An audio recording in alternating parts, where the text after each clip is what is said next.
गाँव को स्किल्ड बनाने का जो अभियान एकल ने उठाया है, आज जो वो अभियान लगातार आगे बढ़ रहा है। गाँव में जीआरसी सेंटर खोले जा रहे हैं, आईवीडी सेंटर खोले जा रहे हैं। इन्हीं में से एक जीआरसी सेंटर के इंचार्ज हमारे साथ मौजूद हैं। इनसे जानेंगे कि कैसे जीआरसी के माध्यम से, आईवीडी के माध्यम से गाँव के युवाओं को लाभ मिल रहा है और कैसे जीआरसी सेंटर ऑपरेट हो रहे हैं। तो हमारे साथ अमित पाटिल जी हैं। सबसे पहले अमित पाटिल जी, आपका स्वागत है हमारे चैनल पे। हम पहला सवाल तो हमारा यही रहेगा कि गाँव के लिए, जो गाँव समृद्ध नहीं है, जहाँ बच्चे बाहर जाकर पढ़ नहीं सकते, वहाँ एकल अभियान काम कर रहा है, बच्चों को स्किल्ड शिक्षा दे रहा है। ऐसे में जीआरसी आईवीडी उनके लिए कितने मददगार साबित हो रहे हैं? जी, आपने बहुत अच्छा सवाल पूछा। एक्चुअली मैं 10 साल से एक जीआरसी को लीड कर रहा हूँ, जो वाड़ा में स्थित है, पालघर में है। वहाँ मैंने देखा कि वहाँ मुंबई से सटा हुआ है, मुंबई से जस्ट 100 किलोमीटर पे वो जीआरसी है। लेकिन वहाँ पे मैंने देखा कि बहुत सारे चैलेंजेस हैं, जैसे एजुकेशन सिस्टम ठीक नहीं है, वहाँ हेल्थ सिस्टम ठीक नहीं है। लेकिन एकल की वजह से अभी इतना अच्छा रिवॉल्यूशन आया है कि ये ग्रामोत्थान की वजह से, मतलब हम बोल रहे हैं कि ये जीआरसी है। जीआरसी मतलब ग्रामोत्थान के लिए रिसोर्स सेंटर है, गांव के लिए रिसोर्स सेंटर है। तो हम उसके माध्यम से गांव को अपलिफ्टमेंट करते हैं या गांव का उत्थान कैसे करते हैं, तो उसमें हर आयाम को हम टच कर रहे हैं। जैसे 5 आयाम एकल को हम लेके चलते हैं कि उसमें शिक्षा है, आरोग्य है, ग्राम विकास है, उसके बाद स्वाभिमान जागरण और संस्कार। तो इसके माध्यम से हम गांव को मतलब गांव में जो युवा है उनको ट्रेन करते हैं, गांव के युवाओं को हम स्किल्ड करते हैं। क्योंकि क्या है ना, अगर कोई स्किल अगर गांव के युवाओं को उनके अंदर अगर होगा, तो क्या है ना, वो गांव में ही रह के वो कुछ आमदनी कर सकते हैं। एक चीज़ और, आमतौर पर युवा 10वीं 12वीं पढ़ने के बाद शहर की ओर भागते हैं गांव के, क्योंकि गांव में वो रिसोर्स अवेलेबल नहीं होता। लेकिन एकल ने वो रिसोर्स दिया। तो ऐसे में क्या बच्चों को बुलाना पड़ता है कि आप आइए, या फिर इसका प्रचार प्रसार कैसे हो रहा है? बच्चे कैसे एकल के बारे में जान रहे हैं जो यहाँ आके जुड़ रहे हैं? क्योंकि जो वाड़ा जीआरसी है उसके इर्द गिर्द अपना एकल विद्यालय बहुत अच्छे से चल रहा है और बहुत सालों से चल रहा है। तो इसके कारण एकल को तो सब लोग जानते ही है। और ये सेंटर जो है अपना ग्रामोत्थान सेंटर, तो सभी को पता है कि यहाँ कुछ ना कुछ एक्टिविटी चलती है, यहाँ कुछ स्किल का काम चलता है। तो हमें ज़्यादा कुछ एफर्ट्स लगाने की ज़रूरत नहीं होती है। वैसे तो हमारे कार्यकर्ता है जो फील्ड कोऑर्डिनेटर, गांव-गांव में जाके किसानों को प्रशिक्षित करना, वहाँ के यूथ से बात करना, उनको सेंटर तक लाना, ये मोबिलाइजेशन का काम करते ही है। लेकिन काफ़ी समय से, मतलब 2012 से हमारा ये सेंटर चल रहा है। इसके कारण मतलब 300 गाँवों में अवेयरनेस है कि ये जो सेंटर है, ग्रामोत्थान का सेंटर है, यहाँ स्किल दिया जाता है, यहाँ फार्मर्स को ट्रेनिंग दिया जाता है, और यहाँ से जो ट्रेनिंग लेके निकलेगा उसको हेल्प भी किया जाता है। मतलब उसको पेड़ पौधे दिया जाता है, उसको जैसे हमारे यहाँ से स्किल सीख के कोई अगर महिला बहन गई है, तो हम उसको टेलरिंग सीख के गई है, तो उसको हम सिलाई मशीन भी देते हैं। एक चीज़ इसमें मैं रोकूंगा।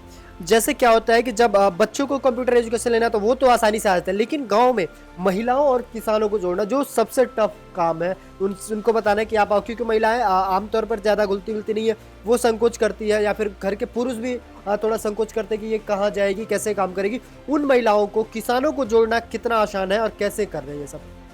हमारे जीआरसी में एक पहल हमने किया था कि जिसके माध्यम से हमारे एक महिला समन्वयक भी है। तो हमने क्या किया ना कि एसएचजी जो है, मतलब सेल्फ हेल्प ग्रुप, तो उसको बढ़ावा दिया। हमने तकरीबन 400 महिलाओं का संगठन किया, जो कि 40 बचत गट जिसको बोलते हैं, सेल्फ हेल्प ग्रुप बोलते हैं, या स्वयं सहायता समूह बोलते हैं। तो ऐसे 40 स्वयं सहायता समूह गट है हमारे यहाँ, और उसमें 400 से ज़्यादा महिलाएं उसमें हैं। तो हम क्या करते हैं ना, उनको, ये सभी ज़्यादातर उसमें से 90% जो महिला है वो अशिक्षित है, मतलब उन्होंने कुछ पढ़ाई नहीं की।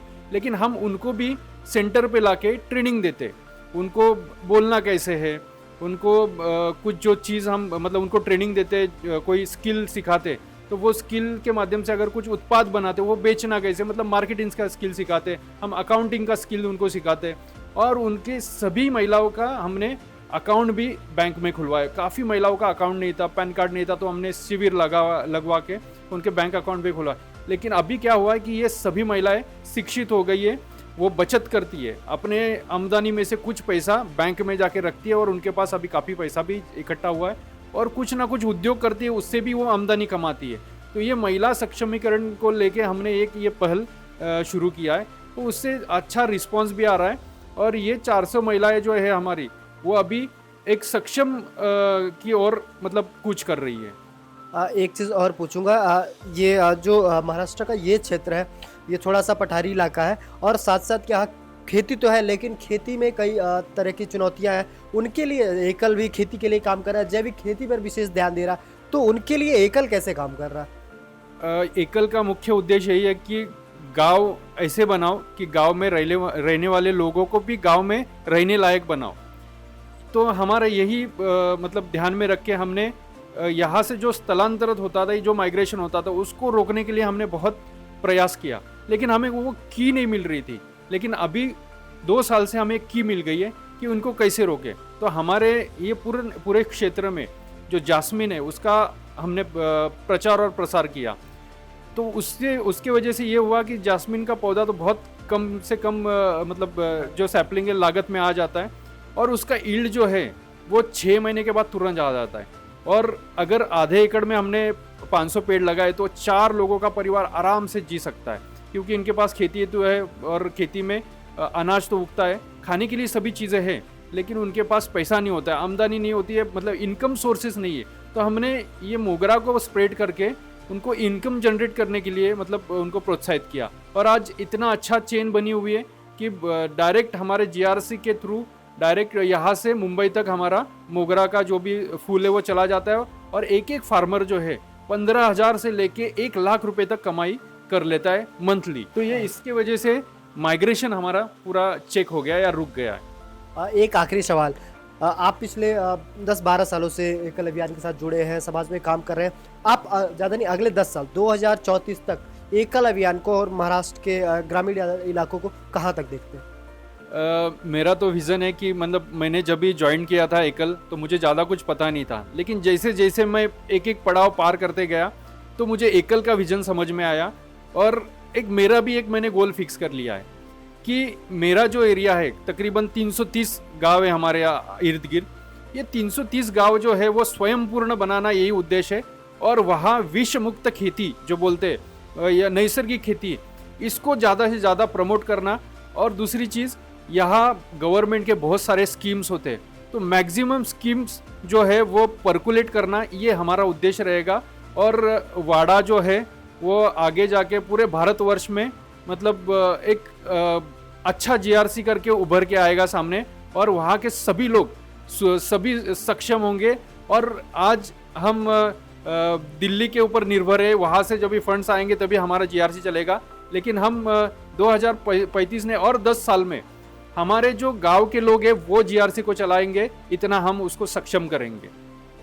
तो देखा आपने, ये थे अमित पाटिल जी, जिन्होंने बताया कि कैसे ये गांव से माइग्रेशन रोकना चाहते हैं। लोग जो गांव छोड़ के जाना चाहते हैं उनको गांव में ही रोकना चाहते हैं, और इन्होंने कई तरह की लोगों को योजनाएं दी और उनसे उनको जोड़ा ताकि वो गांव में ही रहकर अपना स्वरोजगार ढूंढे। जैसे इन्होंने बताया कि कुछ किसान जिनके पास खाने पीने को था लेकिन उनके पास आय नहीं था, जिससे वो जो बाकी चीज़ जैसे घर बनाना हुआ, बच्चों को पढ़ाना, वो कर सके, उसके लिए इन्होंने उन किसानों को मोगरा जैस्मिन की खेती बताई। उससे आज वो 15,000 से लेकर 1 लाख तक कमा रहे हैं, और वो गाँव में ही रहकर गाँव को सक्षम बनाने के साथ साथ अपने परिवार को भी सक्षम बना रहे हैं। तो ऐसे एकल अभियान कई योजनाएं चला रहा है जिनके माध्यम से गाँव में विकास आ रहा है, गाँव के लोग गाँव में रह रहे हैं और भारत को समृद्ध बना रहे हैं।